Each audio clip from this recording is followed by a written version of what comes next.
All right, so we're basically looking at the 2019 paper two, and we're going to be going through the questions.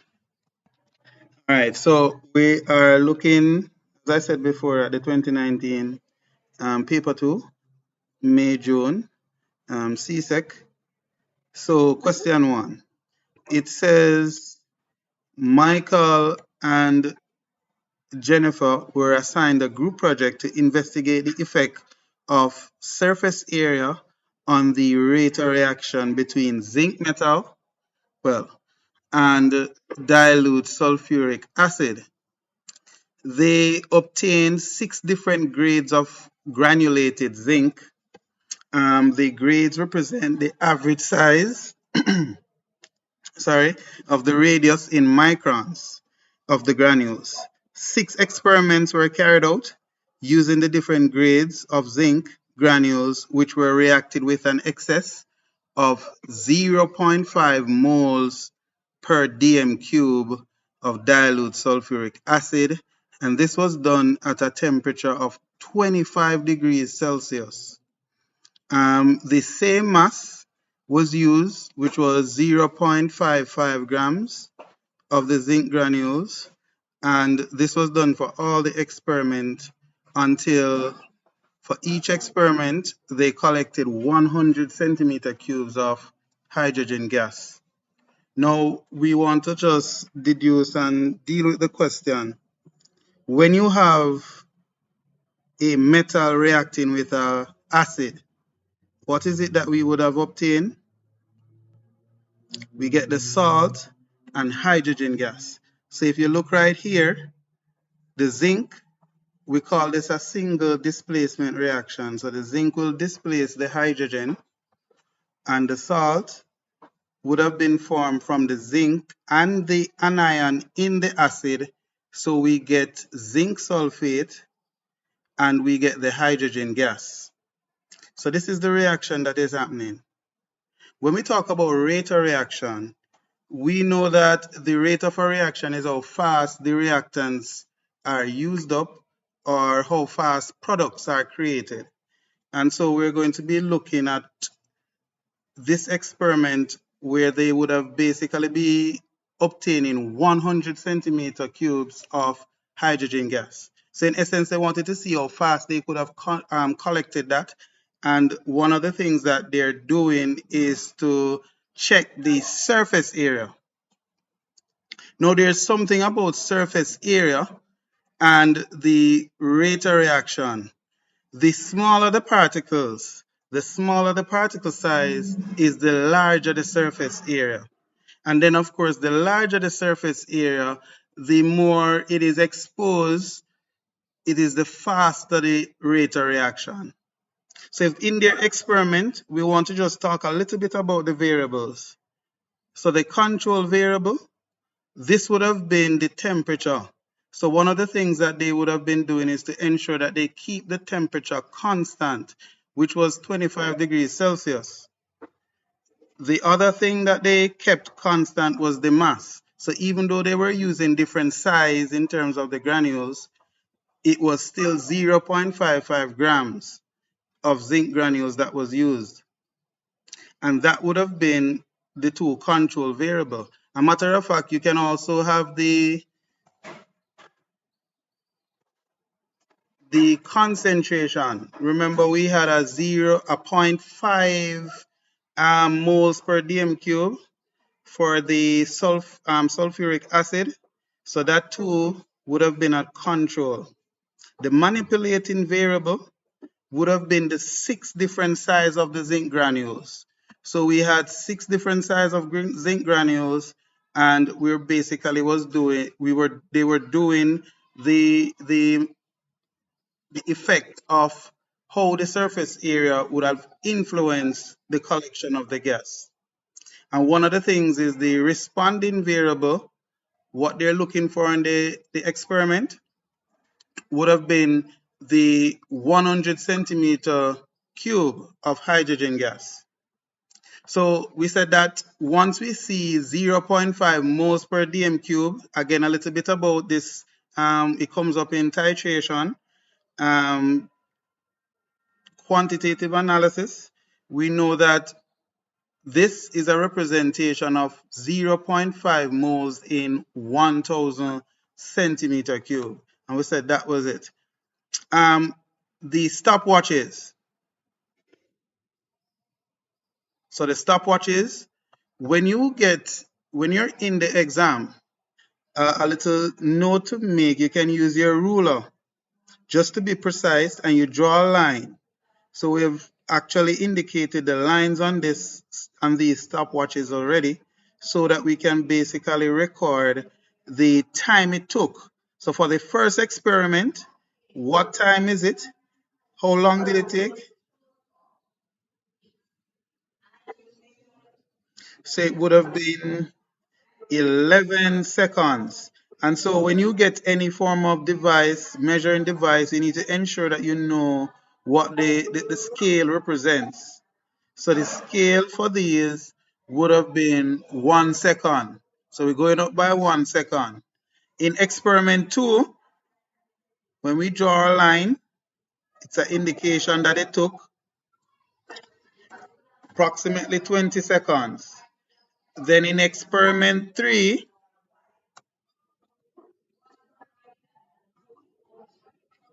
so 32 seconds. And then in experiment 4, it would have,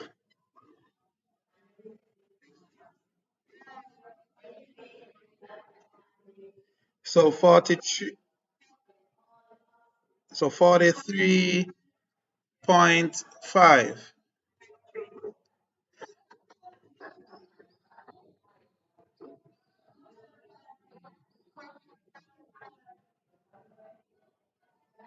So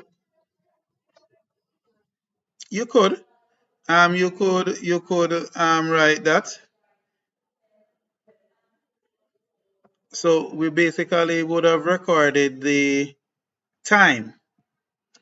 So for experiment 6, we have 52 seconds, and then, sorry, experiment 5, and then experiment 6, that would have been 58.5. All right, so once you have done that, basically we would have moved down to the table. They provided us with a table, and one of the things we want to ensure we read these questions in its entirety so that we have what we're going through. I've actually indicated the answers already, but let's go. So from the stopwatches displayed in figure 1 on page 5, you're supposed to record the times of the hydrogen gas, right, to be collected in column 3. So this is column 3. In table 1, the time taken for the experiment 1 has already been recorded for you.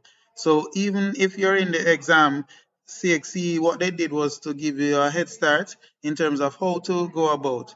So the 11 seconds, which we actually looked on the stopwatch, and we did indicate that it's 11 seconds.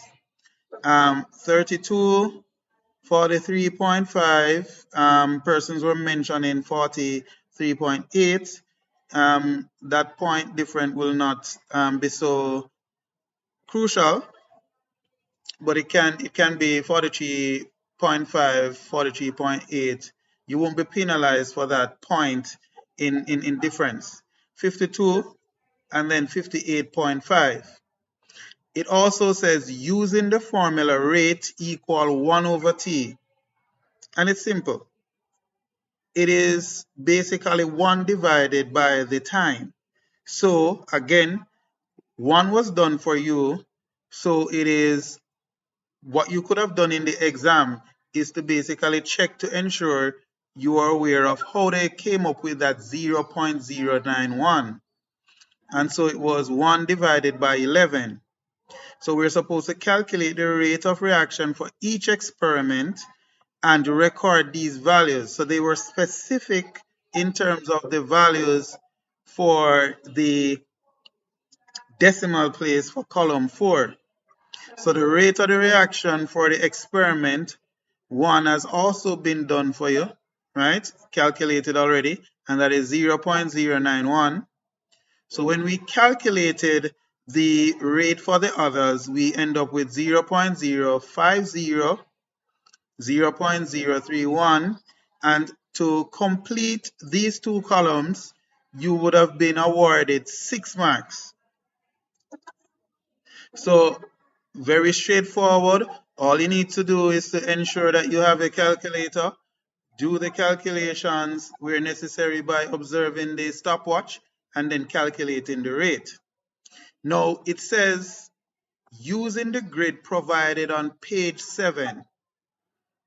And I just want to pause here to indicate that the first part of the question also states that you're not supposed to spend more than 30 minutes on this question, right? So no, so you're not supposed to spend, if you recognize that you're basically going over the 30 minutes, what you can do is to pause and try to complete the maybe another question, and if you have time, you get a chance to go back, but you don't want to spend the entire time just working one question. And if you're having a challenge and you're not so sure how to move forward, it would be best to just move to a next question to basically answer and get a chance to be awarded more marks. So we're using the grid provided on page 7 to plot a graph of rate versus time for experiments 1 to 6. And then you're going to be drawing your best curve through the points. No. So it says when you have two variables, so if it says rate versus time, the first variable, which is rate, is normally placed on the y-axis, and the second one is placed on the x-axis. Also, time-related variables are usually placed on your x-axis. So those are things that you can use. So if you're a student and you're wondering which one of these should go on which axis, the first one, so they'll say rate versus time. So the first one goes on the y, and the second one goes on the x. Now, the thing about this, CXC has made it very easy, right? Easy in the sense that over the years, no, we basically did this in terms of the time, but we're going to be showing you how it would have been we gather this information. So they place the scale. So the scale was already given, right? So we're seeing the 2 centimeters to the 0.010. So 2 centimeters to that. And on the x-axis, we're basically seeing a situation where we have 2 centimeters, and that would have been accounting for 10 seconds, right? In both cases, what we want to do, easy way to ensure that we can find each point when we're plotting our graph or curve, we basically divide by the amount of strokes based on the first interval. So we know that we have 10 of those strokes between this point. So we're basically going to divide by 10, and 10 divided by 10 is 1. So each of these strokes is representing 1 second. And that is very helpful to us. So we can basically, the first one it spoke about 11 seconds. So we know that 11 seconds would have been right here.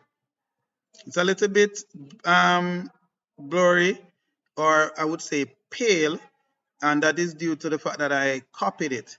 But on the paper, it would be freshly printed from CXC with the lines more bright. On the y-axis, we want to figure out how much one of these points represents, these strokes.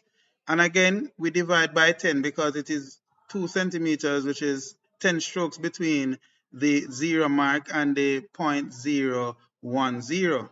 Now, from a tender age, we would have recognized that once you are dividing by 10, you just move the decimal place to the left one time. And so we know that each stroke is a 0.001. How does this benefit us? We can now use this information to find any point that we require on our graph. So let's jump right into it. So the first rate would have been 0.091, and so we're going to divide that by the value that we got for each single stroke, and we get a number. We get a value, 91. What this 91 represents, this is telling us how much strokes we need to count to get to that point on our graph. So if we basically reduce this, we would have recognized that 10, 20, 30, 40, 50, 60, going up, 70, 80, 90, and so 91 is right here. Again, it may not be so accurate because I'm on the computer, but we would basically highlight this point. And so we said 91 would carry us here, and this would have been 0.091, and this would have been 11 seconds. We would have done the same thing. So the next point would have been 20 seconds, a little bit off. 20 seconds right on the line. How do we find what the mark is for 20? We said it was 0.050. And so we divide that by 0.0010, and we would have gotten 50. Again, that value tells us we need to count 50 of these intermediate lines. So 10, 20, 30, 40, 50, and so our point would have been right here. All right? The same trend would have occurred for the other points. And we just go ahead and find them, and then we plot. I'm on the computer, so what we did was to basically use lines. So you would have drawn your curve, and you'll basically have a curve looking like this.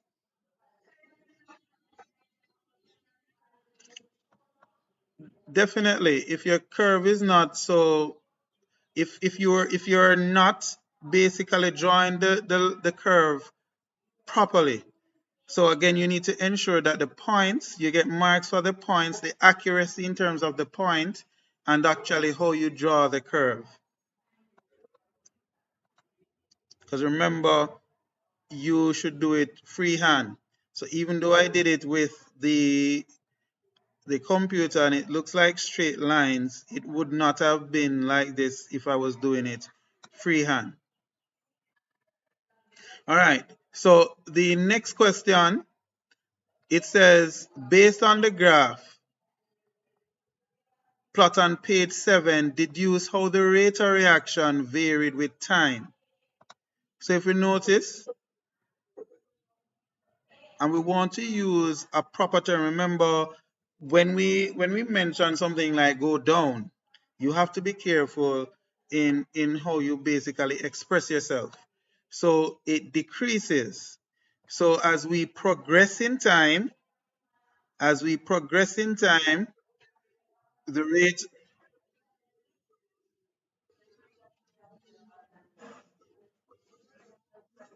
Wonderful. So as the time increases, the rate of reaction decreases. So that is basically, we don't want to just use some layman terms like saying go down. Sometimes our teachers, even myself, would use that to explain, but at the end of the day, we want to use decrease. So as we increase or as the time progress, the rate of reaction would basically start to decrease. It says, explain how the trend in the rate of reaction stated in B relates to the surface area of the zinc granules. Remember, if we check the table, we established that we are doing this in such a way that we have them the 6 different grades based on their size.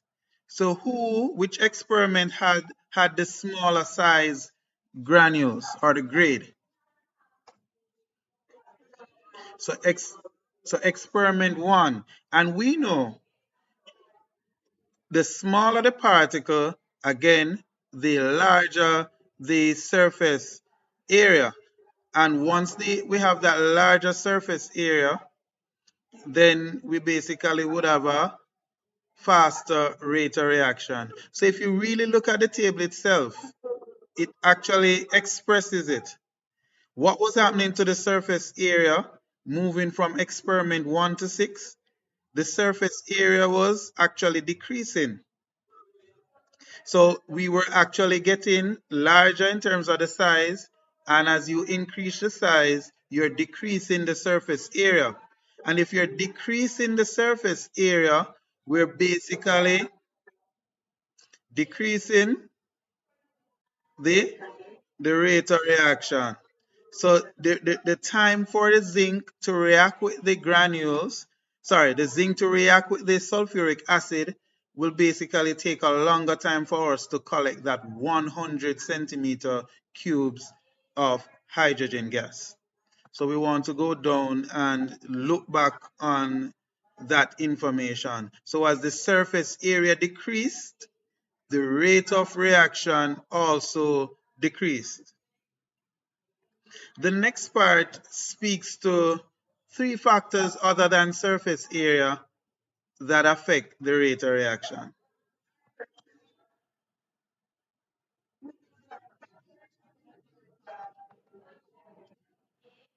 All right. So we say pressure. Let me just try my best to get this in. So pressure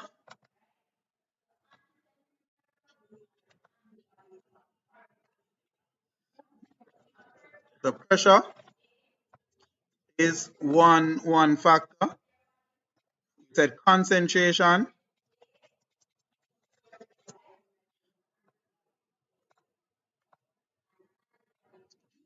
Shift this. What else?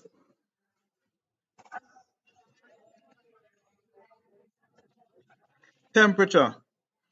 And basically, we have one more. Well, we have in some cases, like if you're looking at bio, in biology we have photosynthesis, and light is one of the factors that increase, a reaction like photosynthesis. But we also have what we call a catalyst. So a catalyst will also be one that will cause the reaction to increase. So we're going to discuss quickly how these 4 actually cause an increase in the rate of reaction. So pressure. There's a relationship between pressure and volume. But before we talk about how these factors affect the rate of reaction, we want to now zero in on the the collision theory. And they said that the particles, the reactants, they need to basically hit each other with a certain energy. They also need to be oriented a particular way in order for the reaction to proceed. Now, so when we look at pressure, there's a relationship between pressure and volume. Once you increase the pressure, it basically reduces the volume. And so you're decreasing the size that the molecules will have. And what that does is to increase collision. There's going to be more collision, and then more collision will allow for the rate of reaction to occur much faster. in terms of concentration, and we can revisit what was used by Michael and Jennifer. Now, these two students, they were utilizing a 0.5 moles per dm cube of sulfuric acid. And so if we increase that concentration to a 0.8, what that would have done is to increase the amount of molecules. And so once you have an increase in the amount of molecules, you would have a situation where you have more collision again happening.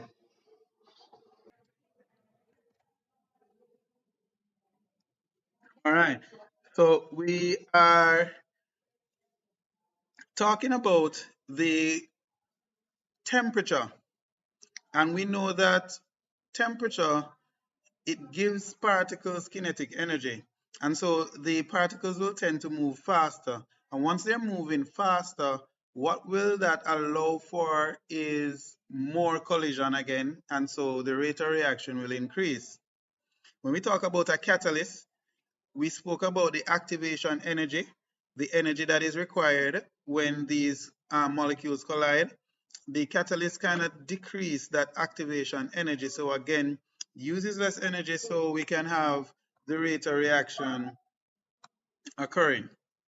It says, state one safety precaution that Michael and Jennifer may have taken during the experiment.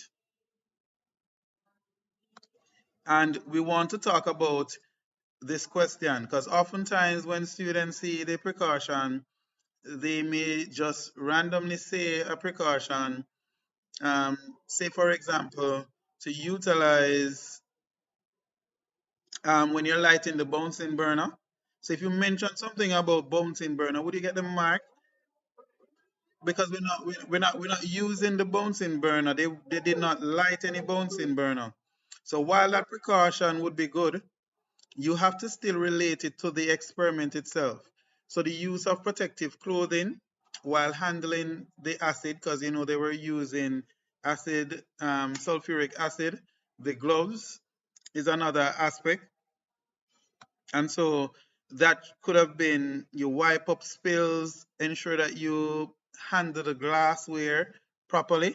Those are some of the precautions you can mention. So just one way in which Michael and Jennifer may have controlled the temperature during the experiment. And we want their experiment to go well. We care about Michael and Jennifer. And so what we'll tell them is that we utilize a water bath. What does the water bath, what significance it will have? You see, water tends to not change quickly with the temperature of its surrounding. So it takes a while to adjust to what is happening. So at the end of the day, when they're doing this experiment, if for any given reason the temperature of the room may change, once they can have the water at this 25 degrees Celsius, then it would be good because it will take a time for this to be reflected in the water if we have a change in the temperature, and so they can actually complete their experiment without any sort of error. Cool? Now, balance chemical equation. We looked at the chemical equation earlier. We placed the state symbols. We know that metals are basically solids at room temperature. And so we know the zinc would have been a solid.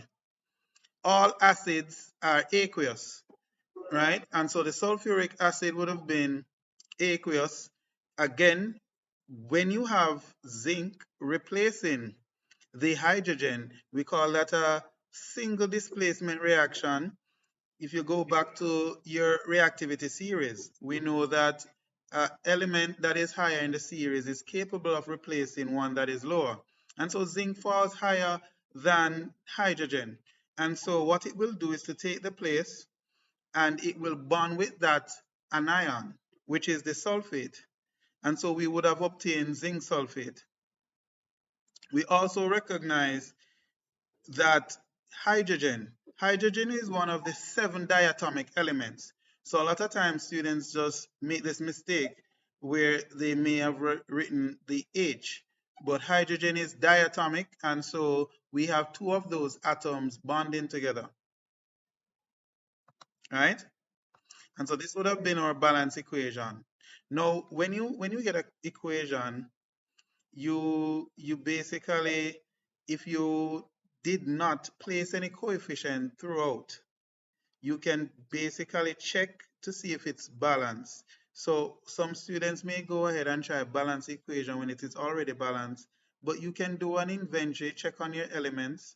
We know that it is the law of conservation speaks to the fact that matter cannot be created nor can it be destroyed.